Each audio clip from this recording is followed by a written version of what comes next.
के लिए means modus operandi क्या रहेगा, वो मोडस ऑपरेंडी में जो इन्होंने दो बहुत इंपॉर्टेंट चीजें करी हैं, आज हम वो समझेंगे। पहला जो है that is basically creation of GST council. Again from examination point of view it is very important, सवाल आपको जीएसटी काउंसिल के ऊपर आना ही आना है, एग्जाम में भी आना है और जीवन में भी आना है, दोनों जगह आना है। तो आपका जीएसटी काउंसिल क्या है? It is basically a constitutional body in India. It is established under article 279A। अब ये आर्टिकल भी अपने को याद रख लेना है बच्चे, हमने और सेक्शन सुक्शन को याद करें या ना करें, ये कुछ एक आर्टिकल्स हैं जो याद रखने हैं।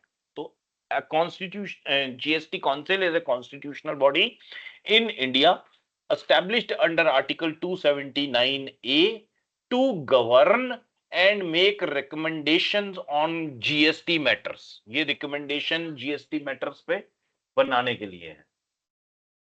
ऑफ करो,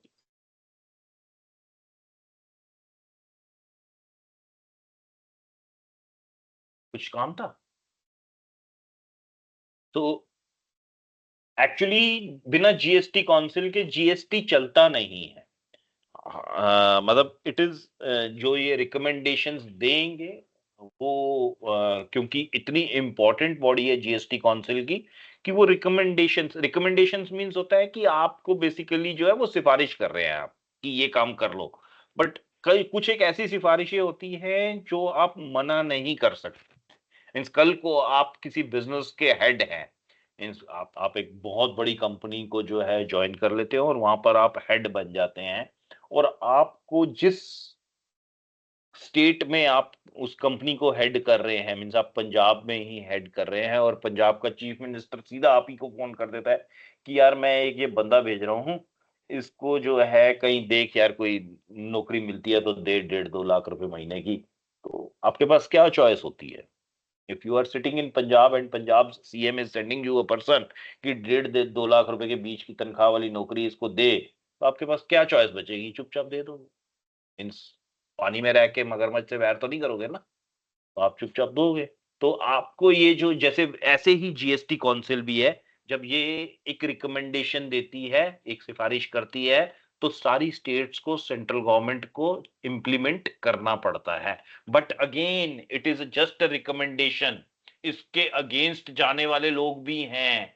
कोई ना कोई पंजाब में ऐसी कंपनी खोल के बैठा हुआ होगा जो कहेगा कि मेरे को ये तेरी रिकमेंडेशन मंजूर नहीं है, तूने अपना बंदा अपने पास रख। जैसे एक ना बड़ा इंटरेस्टिंग एग्जांपल है रिलायंस रिटेल का। रिलायंस रिटेल पंजाब में है। हेलो, रिलायंस रिलायंस फ्रेश के स्टोर्स पंजाब में है, मैं पूछ रहा हूँ आप लोगों से। No sir. नहीं है? यस सर है। है, ओके, मोस्ट लाइकली थे। सर है।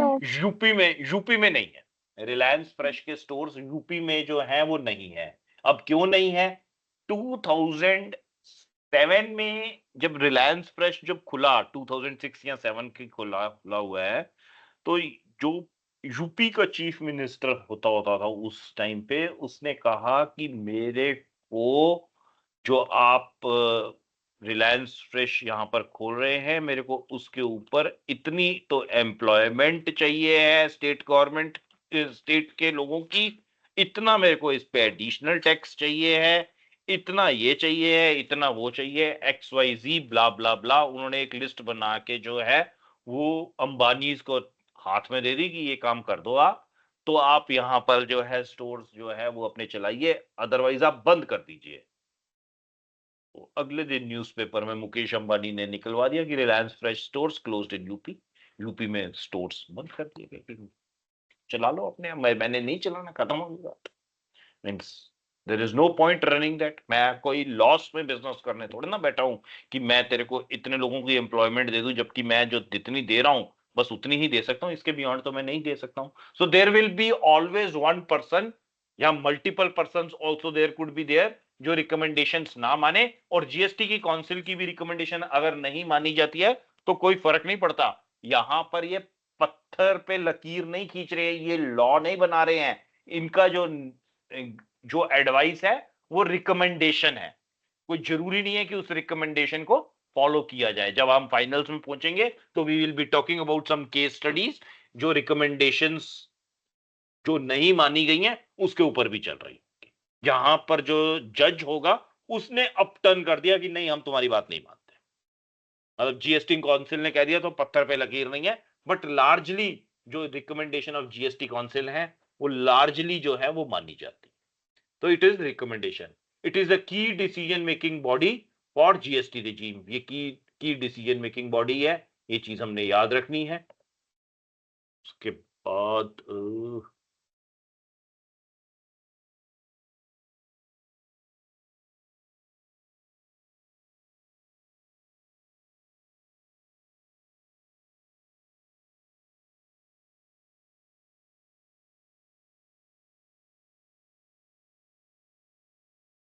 इसका चेयरपर्सन कौन होगा, ये अब पॉइंट्स सारे के सारे याद करने वाले, ये याद रखने हैं। जीएसटी काउंसिल का चेयरपर्सन कौन होगा, जो भी हिंदुस्तान का फाइनेंस मिनिस्टर होगा वो इसका चेयरमैन होगा। तो 2 चेयरमैन अभी तक बन चुके हैं इसके।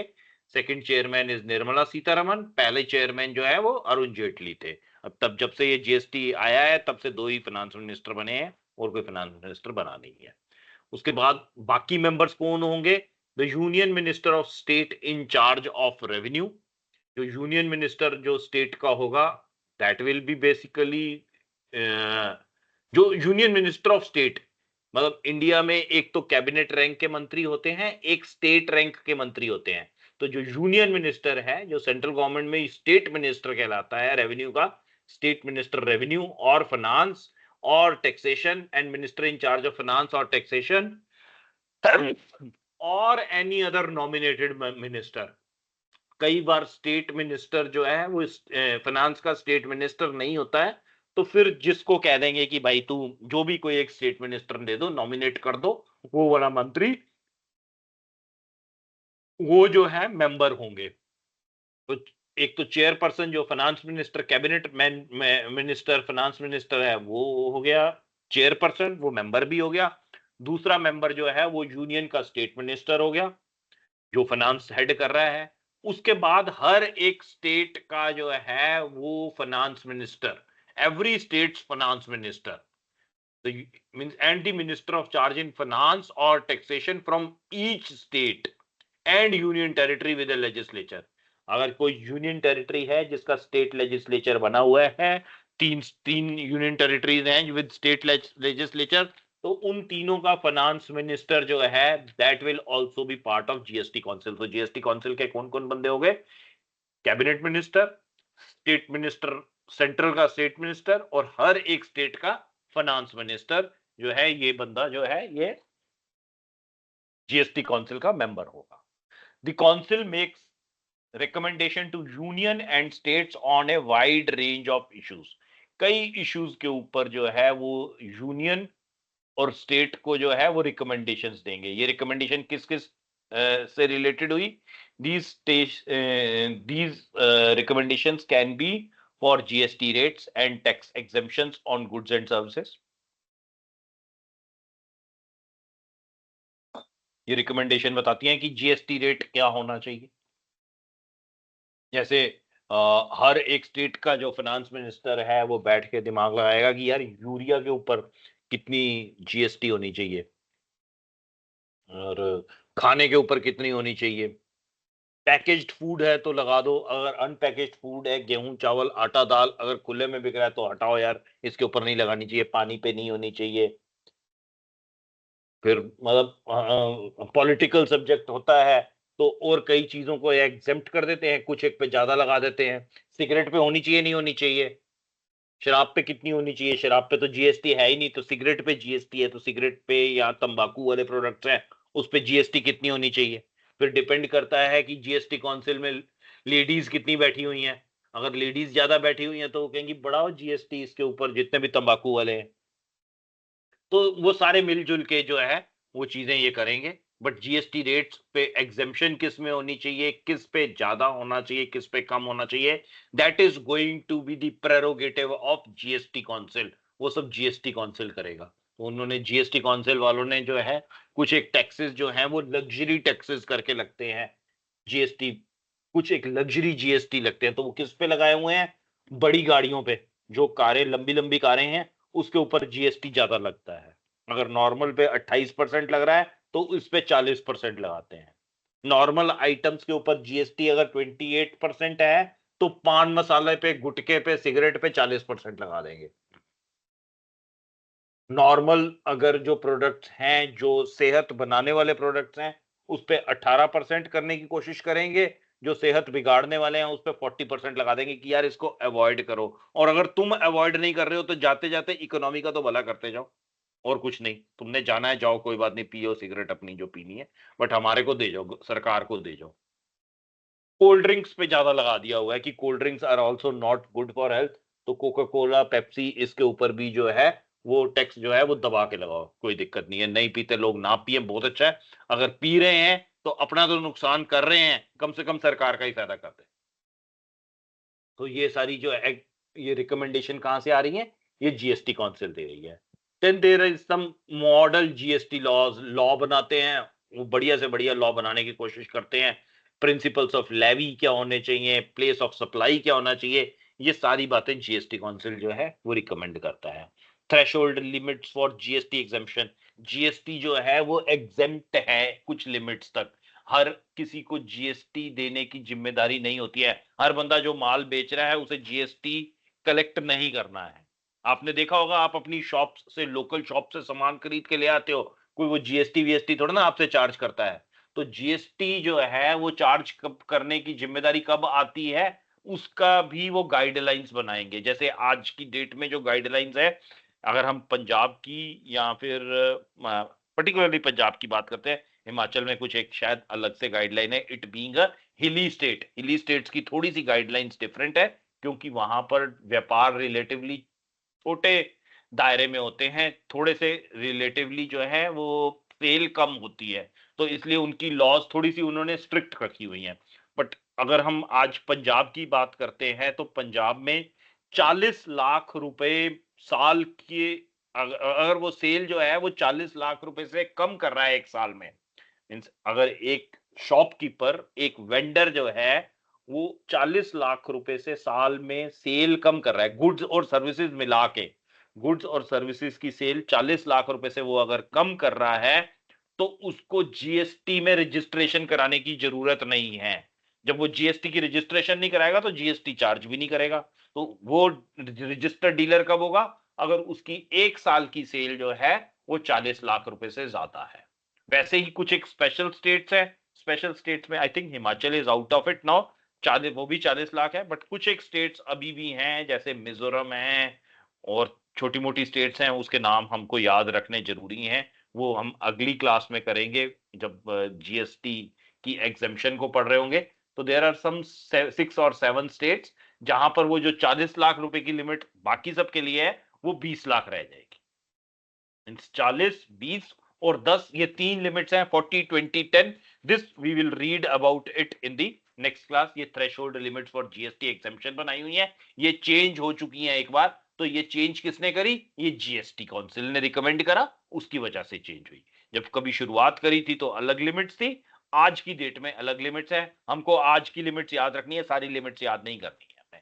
तो हमें ये 40, 20, 10 वाली लिमिट जो है ये याद रखनी है। 40 लाख की limit for goods and services, 20 lakh की लिमिट फॉर स्पेशल स्टेट्स हो गई, 20 लाख की लिमिट जो है फॉर ऑल स्टेट्स। अगर कोई खाली सर्विसेज में डील कर रहा है, वो गुड्स नहीं बेच रहा है, खाली सर्विसेज बेच रहा है, खाली सेवाएं बेच रहा है। सेवाएं बेचने में क्या चीज हो सकती है? जैसे आपकी टेलीकॉम सर्विसेज हो गई, कोई मोबाइल टेलीफोन के जो आपके रिचार्ज है वही बेच रहा है, या कोई जो है वो सर्विसेज दे रहा है in form of coaching services, कुछ ट्यूशन पढ़ा रहा है, तो उसकी अगर वो साल की जो फीस है वो 20 लाख रुपए से ऊपर की अगर वो कलेक्ट कर रहा है, तो उसको जीएसटी में रजिस्ट्रेशन करानी है, अदरवाइज उसको जीएसटी में रजिस्ट्रेशन नहीं करानी है। फिर यहां पर एग्जेम्पशन, जीएसटी एग्जेम्पशन कहां कहां होती है? जैसे हॉस्पिटल की सर्विसेज पे कोई जीएसटी नहीं लगता है, स्कूल में अगर आप पढ़ रहे हो तो कोई जीएसटी नहीं लग देना है। तो ये सारी चीजें भी जो है ये जीएसटी काउंसिल ही बताएगी। ऐसा नहीं है कि सारी सेवाओं के ऊपर जीएसटी लगता है। यही पढ़ाई जो है अगर आप स्कूल में कर रहे हो, या अब यहाँ आप एक सरकारी इंस्टीट्यूट में, मींस एक स्टैट्यूटरी बॉडी आपको पढ़ा रही है, जैसे ICMAI पढ़ा रही है, तो आपको आपकी फीस के ऊपर जीएसटी नहीं लगेगा। वहीं अगर कहीं आप लोकल कोचिंग सेंटर में जाते हो तो आपको जीएसटी देना है। It is very clearly written there in GST laws which have been recommended by the GST council. GST council ने उसको रिकमेंड करा है। हर एक means special provision for certain states, कुछ एक स्टेट्स के लिए स्पेशल प्रोविजन है, जैसे मैंने अभी आपको बताया मिजोरम के लिए एक स्पेशल प्रोविजन है कि वहां 40 लाख की टर्नओवर नहीं मानी जाएगी। वहां पे जो टर्नओवर है अगर किसी की 20 लाख रुपए से ऊपर हो रही है तो ही उसको जो है जीएसटी रजिस्ट्रेशन कराना है। तो हर एक मतलब कुछ एक स्टेट्स का स्पेशल प्रोविजंस भी बनेंगे। अब mechanism for resolving disputes between states, अगर कोई सेंटर और स्टेट्स में आपस में झगड़ा होता है रिलेटेड टू टैक्सेस, तो वहां के वो डिस्प्यूट रेजोल्यूशन के लिए जो है वहां के मैकेनिज्म जो है वो भी जीएसटी काउंसिल बनाएगी। ठीक है जी, ये पॉइंट यहां तक क्लियर है? ये स्लाइड यहां तक समझ में आ गई आपको?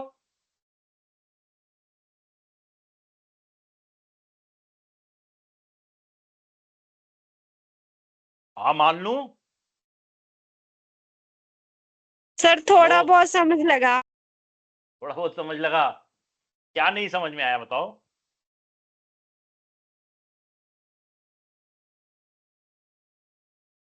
जीएसटी काउंसिल जो है वो 29 तो स्टेट्स हो गई हमारी। 29 के बाद 3 हमारी जो है वो यूनियन टेरिटरीज हो गई। 29 और 3 32। कितनी स्टेट्स हैं टोटल आज की डेट में इंडिया में?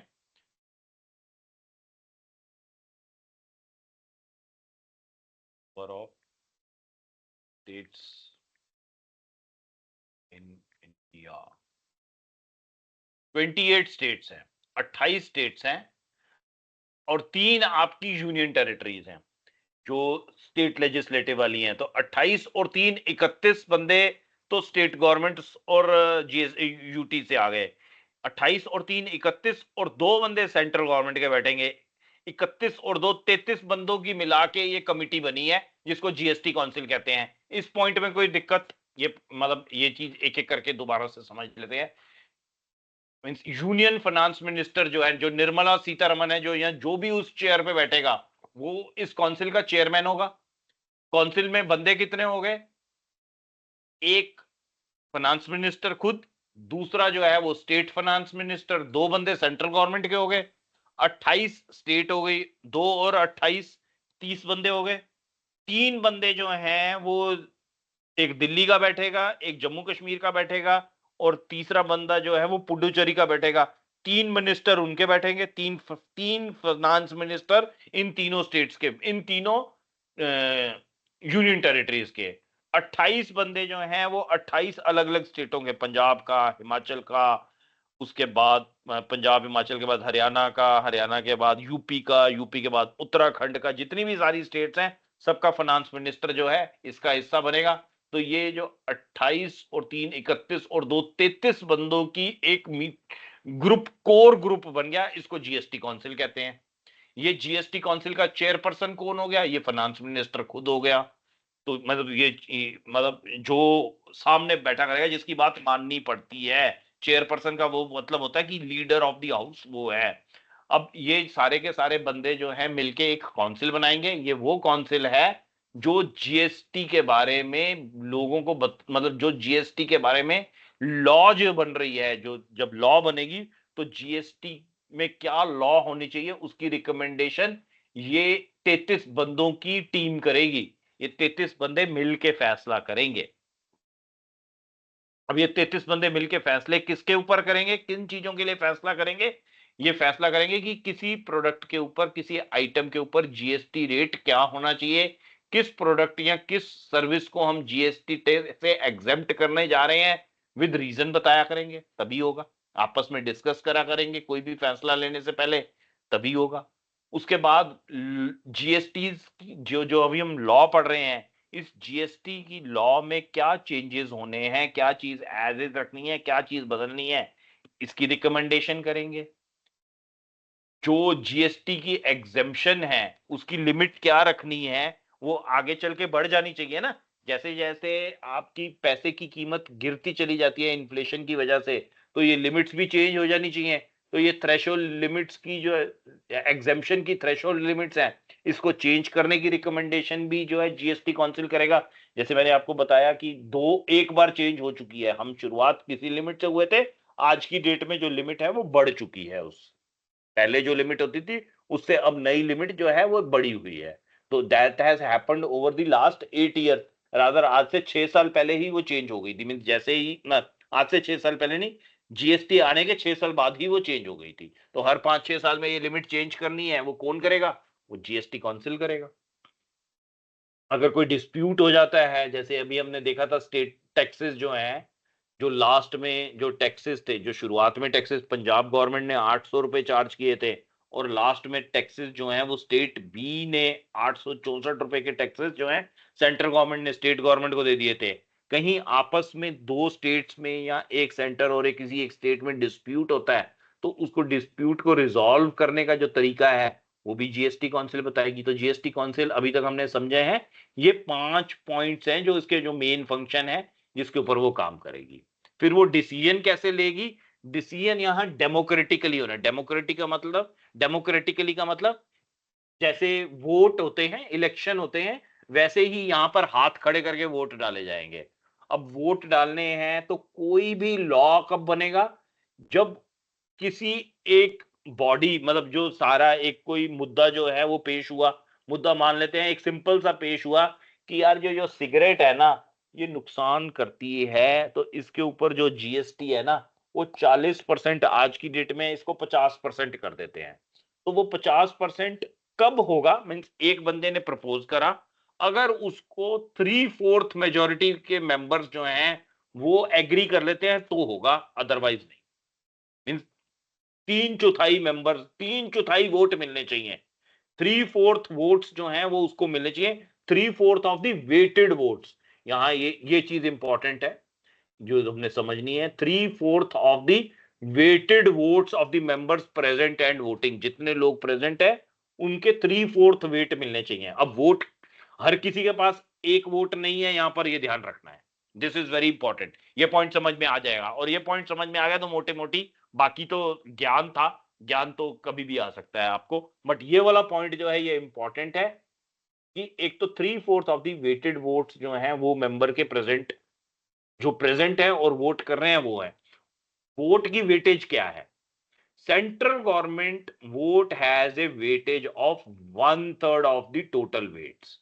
सेंट्रल गवर्नमेंट के पास खाली दो ही वोट हैं टोटल, वहां उनके दो ही बंदे बैठते हैं ना। हेलो? Yes sir.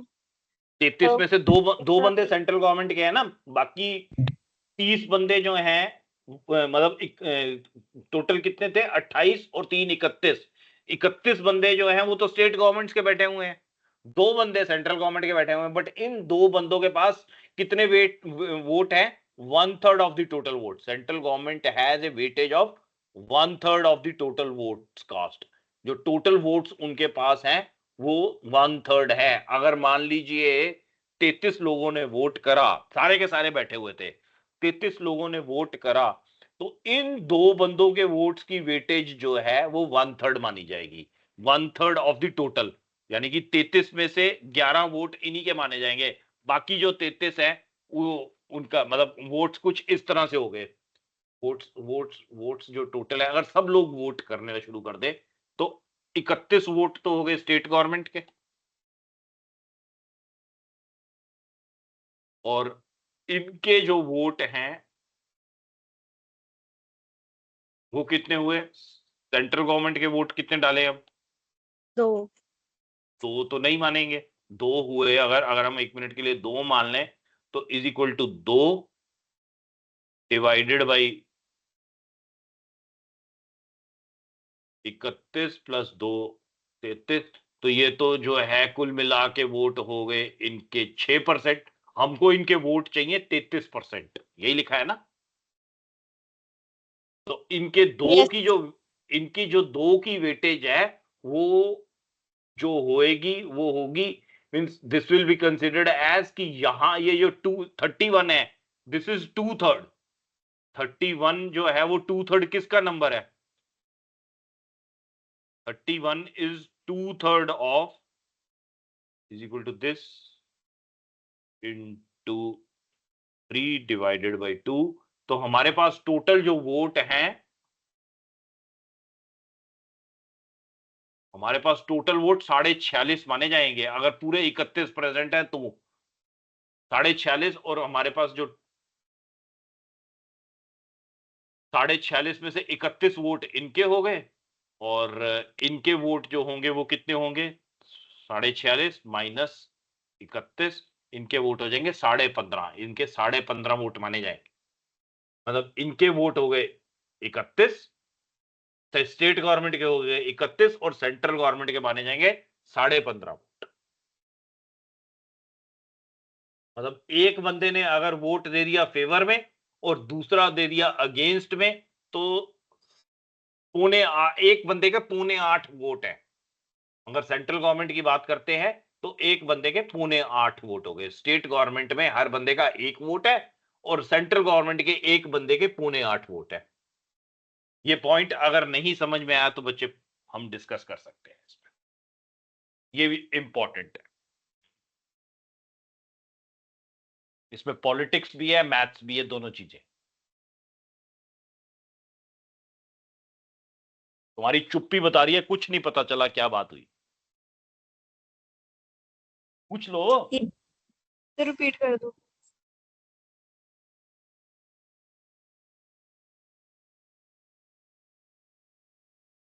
ये अभी कौन ज्वाइन कर रहा है? Decisions are taken by a majority of not less than 3/4 of the weighted votes of the member present. The central government vote has a weightage of 1/3 of the total votes cast.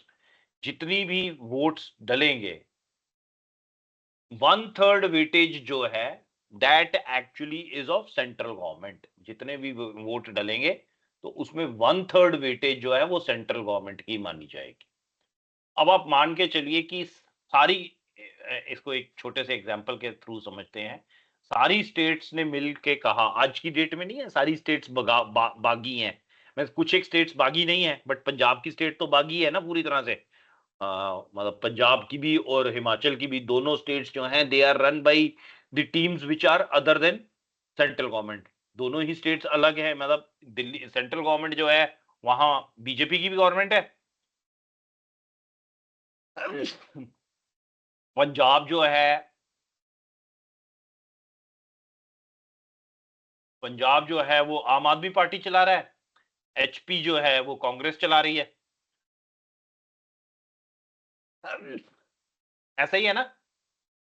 अब मान लो एक time आ जाता है कि सारी की सारी states जो हैं वो एंटी बीजेपी हो जाती हैं, मीन कह रही है नहीं हमें बीजेपी से कोई मतलब नहीं है, या सारी स्टेट्स कहती है कि मी फर्स्ट, मैं अपनी स्टेट का देखूंगी, सेंटर का बाद में देखेंगे। अब सारे के सारे एक मता बना लेते हैं, सारे के सारे एक जो है एक सिंगल टाइप्स की बना लेते हैं कि आपका जो टोबैको है, टोबैको के ऊपर जो जीएसटी लग रहा है आज की डेट में 40% लग रहा है, इसको 40% को रिड्यूस करो यार, इसको 15% पे लेकर आओ, या इसको 18% पे लेकर आओ, हम इसको 18% करते हैं। तो सारे के सारे ये जो है, हाइपोथेटिकल बात कर रहा हूं, बिल्कुल एक एग्जांपल की तरह और कुछ नहीं। हर एक स्टेट ने कहा कि इसको 18% कर देते हैं, सबने 18% करा और वोट मिल गए इसको 31। ठीक है जी, टोटल वोट फेवर में आ गए 31। दूसरी तरफ फाइनेंस मिनिस्टर बैठा हुआ है, मीन सेंटर के पास दो दो बंदे हैं जो सेंटर के बैठे हुए हैं, उन दोनों ने कहा अगेंस्ट में वोट जाएगा, उन दोनों ने कहा कि 2 वोट अगेंस्ट में जाएंगे। इसकी वेटेज कितनी है? इन वोटों की वेटेज है 66.7%। ये जो 31 वोट है ये 66.7% के बराबर है, और ये जो वोट है ये 33.3% के बराबर है। ये जो 2 वोट है इसकी वेटेज 33% है, इनकी वोट वेटेज 66.7% है। बस इतना सा बात है। इन दो वोट्स की जो है वो 33% माना जाना है, इसको जो है वो 66.7% माना जाता है। अब यहां पर पता चला कि आपके ये जो 31 लोग हैं, 31 में से 16 लोग, मतलब 31 में से एक ने वोट ही नहीं दिया। वोट जो है वो टोटल वोट जो है वो डले हैं। इसको हम थोड़ा-सा और आसान कर लेते हैं।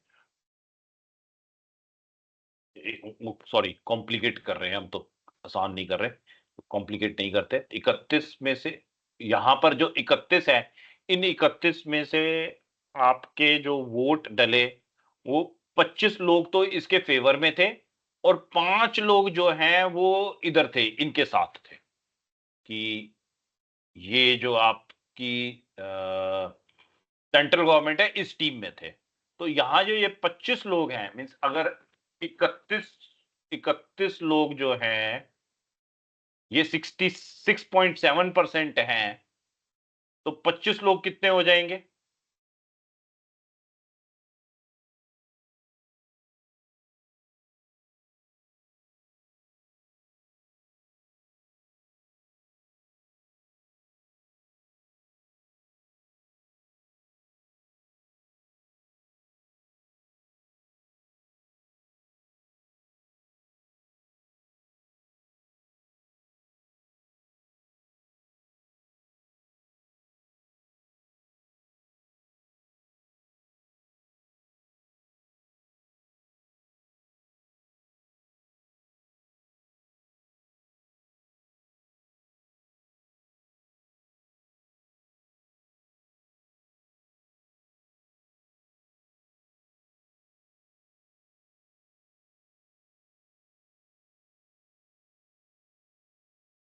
तो ये जो हो जाएंगे, इनकी वोटिंग रह जाएगी 54%, और यहां पर जो है ये वोटिंग इनकी बढ़ जाएगी। मीन्स ये 50, छोड़ो रहने दो, इसको ऐसे कंफ्यूज नहीं करते हैं, लेट्स लीव इट हियर। यहां तक पॉइंट समझ में आया था, नहीं आया था? ये 66 और 33 आया, पॉइंट नहीं समझ में आया बच्चे? ये बताओ, छोड़ो, आगे नहीं बढ़ते हैं हम, यहीं रोकते हैं। No sir. नो। वीटो क्या होता है पता है? What is veto?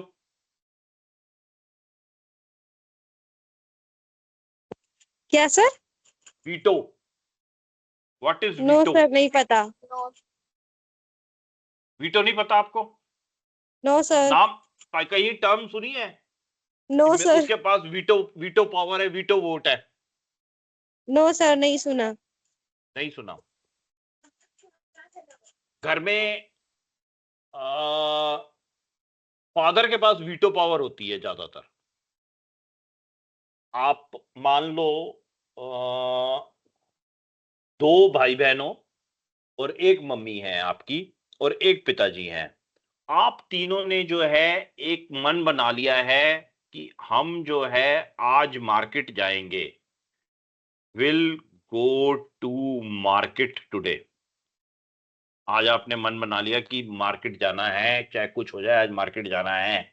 मगर अल्टीमेटली लास्ट कॉल जो है वो फादर की होती है कि भेजना है या नहीं भेजना है, क्योंकि पैसे उन्होंने देने हैं। पैसे ही नहीं दिए तो मार्केट जाके क्या करोगे? घूमने, मतलब ऐਵੇਂ तो चक्कर काटने थोड़े ना जाओगे। तो यहां आपके पास जो है वो कितने वोट हैं तीनों के पास मिलके?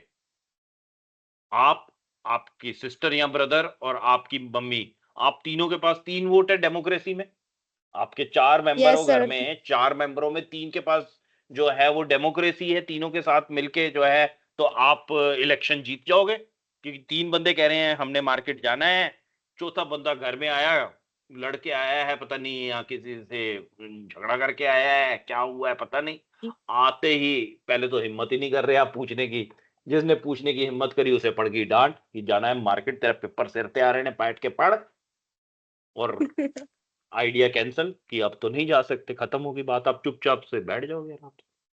तो ये जो बंदा है, आप मेजोरिटी में होते हुए भी, आपके पास 3 लोगों की मेजोरिटी है, बट फिर भी आपकी बात नहीं मानी गई, क्योंकि इस एक बंदे के पास जो है, इसके पास, इसे कहते हैं हम वीटो पावर है। इसके पास सब, सारी मेजोरिटी को कुचल के रख देने की पावर है कि हम नहीं मानते तुम्हारी बात। तुम 3 छोड़ के 30 हो जाओ तो भी हम तुम्हारी बात नहीं मानते, उससे कोई फर्क नहीं पड़ता, क्योंकि आपके पास आपके घर में एक बंदा है जिसके पास वीटो वो पावर सबसे है। पावरफुल है सर। मतलब वो सबसे पावरफुल है, मतलब उसी की बात मानी जाएगी। उसी की बात मानी जाएगी, क्योंकि उसके पास वीटो पावर है। ओके सर, समझ गए। अब वो वीटो पावर फादर के आपके घर पास में, वीटो पावर। वो फादर के पास भी हो सकती है, वो कईयों घरों में मदर के पास भी होती है। यस सर, वैसे मेरे घर में मदर के पास। तो वो जो जिसके पास है वो वीटो पावर है। तो यहाँ पर जो यस है, सर। यहाँ अब हम वापस से स्टोरी में अपनी आ जाते हैं। यहाँ जो है वो आपके पास सेंट्रल गवर्नमेंट के पास वोट राइट है 1/3 ऑफ द टोटल वोट्स का, कि दो बंदे हैं बट दोनों के पास 1/3 वोट उन दोनों के माने जाएंगे। और यहां हमने क्या पढ़ा था, decisions are taken by majority of not less than 3/4 of the weighted votes. तो जो मेजोरिटी मतलब जो डिसीजन माना जाना है वो कितने लोगों का माना जाना चाहिए, 3/4 लोगों का वोट होगा फेवर में, तभी डिसीजन माना जाएगा। अब अगर सारे के सारे स्टेट गवर्नमेंट वाले जो है वो इकट्ठे हो भी जाते हैं, तो सारे सारे वोट डल के कि आज हमने मार्केट जाना है, तो वोट कितने बनेंगे ऐड होके, 2/3। क्योंकि 1/3 वोटिंग पावर जो है वो तो सेंट्रल गवर्नमेंट के पास है। Central government votes has weightage of 1/3 of the total votes. 1/3 तो वो सेंट्रल गवर्नमेंट के पास है। और वो कह रहे हैं कि तुम्हारे को हमने वोटिंग राइट्स दिए, मगर कितने दिए, 67% दिए। 33% जो है वो सेंट्रल गवर्नमेंट के पास है, 67% जो है वो स्टेट गवर्नमेंट्स के पास है। स्टेट गवर्नमेंट कोई डिसीजन इंडिविजुअली नहीं ले सकती है, सारी स्टेट्स मिला के भी नहीं ले सकती और इंडिविजुअली भी नहीं ले सकती, जब तक सेंट्रल गवर्नमेंट का एक वोट उनके साथ ना आ जाए। एक वोट आएगा तब वो डिसीजन ले सकते हैं, क्योंकि तब जाके जो है वो 67 के 33 होंगे, 67 प्लस 33 मिला के 100 होंगे, या 67 या 33 का हाफ कितना हो गया, 16.5। तो 67 प्लस 16.5 75 से ऊपर होंगे। तो आपको सेंट्रल गवर्नमेंट का कम से कम एक वोट तो चाहिए ही चाहिए। क्यों, इसका मतलब हो गया कि सेंट्रल गवर्नमेंट के पास जो है वो वीटो पावर है। कोई भी डिसीजन जीएसटी काउंसिल ने फाइनल करना है, तो वीटो पावर किसके पास है, वो सेंट्रल गवर्नमेंट के पास है। सेंट्रल गवर्नमेंट के पास। ये वीटो पावर समझ में आ गई। Yes sir. 2/3 1/3 भी मेजोरिटी भी समझ में आ गई अब वीटो से। यस। Good, very good. अगर नहीं समझ में आई है तो कभी डिस्कस दोबारा कर लेंगे। जैसे अब इंडिया के साथ भी ये होता है, मतलब हम जैसे आपको मालूम होगा सिक्योरिटी काउंसिल है, यूनाइटेड नेशंस की एक सिक्योरिटी काउंसिल होती है। यूनाइटेड नेशंस की बड़ी सारी बॉडीज हैं, उसमें एक सिक्योरिटी काउंसिल भी बॉडी है, जिस सिक्योरिटी काउंसिल के हम परमानेंट मेंबर नहीं है। तो सिक्योरिटी काउंसिल के जो परमानेंट मेंबर्स हैं वो 7 हैं। 7 कंट्रीज वर्ल्ड में जो हैं वो सिक्योरिटी काउंसिल की परमानेंट मेंबर्स हैं। और उन 7 जो परमानेंट मेंबर होता है यूएनओ में, उसके पास वीटो पावर होती है। तो आप कोई भी डिसीजन जो है वो अगर लेना चाहें, तो आपको जो वीटो पावर वाले लोग हैं उनकी यस चाहिए ही चाहिए। अगर आप उनके अगेंस्ट जाते हैं तो वो आपको अपटर्न कर देते हैं। जैसे वर्ल्ड पे एक दूसरी कंट्रीज अटैक कर देती हैं, जैसे चाइना ने अटैक कर दिया था तिब्बत पे शुरू में, मतलब 50s में ही चाइना ने तिब्बत का जो है वो सारा एरिया हड़प लिया। अब यूएनओ में चाइना के पास जो है वो यूएनओ के पास परमानेंट सिक्योरिटी काउंसिल की सीट है, उसके पास वोट है और वो वीटो पावर वाला वोट है। तो अब सारे बंदे कहते हैं कि चाइना को कहते हैं कि मतलब बाकी के 6 कंट्रीज और दुनिया भर की कंट्रीज के जो टेम्परेरी मेंबर्स हैं, जैसे इंडिया भी टेम्परेरी मेंबर है, कि तिब्बत को खाली करो यार, तुम्हारा थोड़ी ना है। तो उनके पास जो है वो वीटो पावर है, वो कह रहे नहीं कर सकते, क्वैश हो जाता है, काम खत्म, कि नहीं कर रहे। हम कहते हैं कि हफीज सईद को जो है इंटरनेशनल टेररिस्ट घोषित करो, सारी कंट्रीज मान जाती हैं, 6 की 6 बाकी कंट्रीज मान जाती हैं। अमेरिका हमारी फेवर में खड़ा हो जाता है, इंग्लैंड हमारी फेवर में खड़ा हो जाता है, फ्रांस जर्मनी हमारी फेवर में खड़े हो जाते हैं।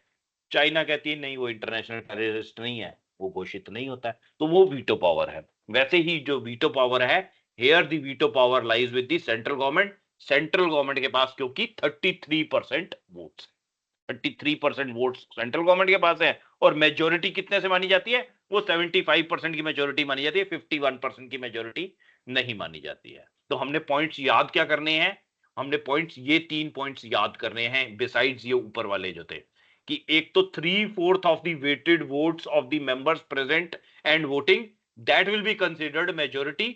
उसके बाद डिसीजन होगा, डिसीजन मेजोरिटी से होना है, और मेजोरिटी का मतलब है कि आपके पास 75% वोट्स हों आपके फेवर में। जो भी आप प्रपोजल रख रहे हो उस प्रपोजल के फेवर में 75% of the total present house, जितने लोग प्रेजेंट थे उसके 3/4 लोगों ने आपके फेवर में वोट करा, तभी जो है वो आपका जो है वो मेजोरिटी माना जाएगा, तभी आपको जो है आप उस रिकमेंडेशन को अप्रूव कर सकते हो। फिर दूसरा पॉइंट क्या हो गया, central government vote has a weightage of 1/3 of the total vote. जो सेंट्रल गवर्नमेंट का वोट होगा वो 1/3 ऑफ द टोटल वोट के बराबर होगा। जितने भी वोट कास्ट होंगे सेंट्रल गवर्नमेंट का 1/3 माना जाएगा। सेंट्रल गवर्नमेंट का वोट 1/3 हो गया of the total votes. Combined votes of all state governments, जो सारी स्टेट गवर्नमेंट्स बाकी सब मिला लें, उनके वोट्स कितने माने जाएंगे, वो 2/3 माने जाएंगे। तो मींस एक तरफ स्टेट गवर्नमेंट्स है और दूसरी तरफ सेंट्रल गवर्नमेंट्स है, और मेजोरिटी जो है वो 75% पे होनी है। That means that central government has veto power. इसके साथ हम जो है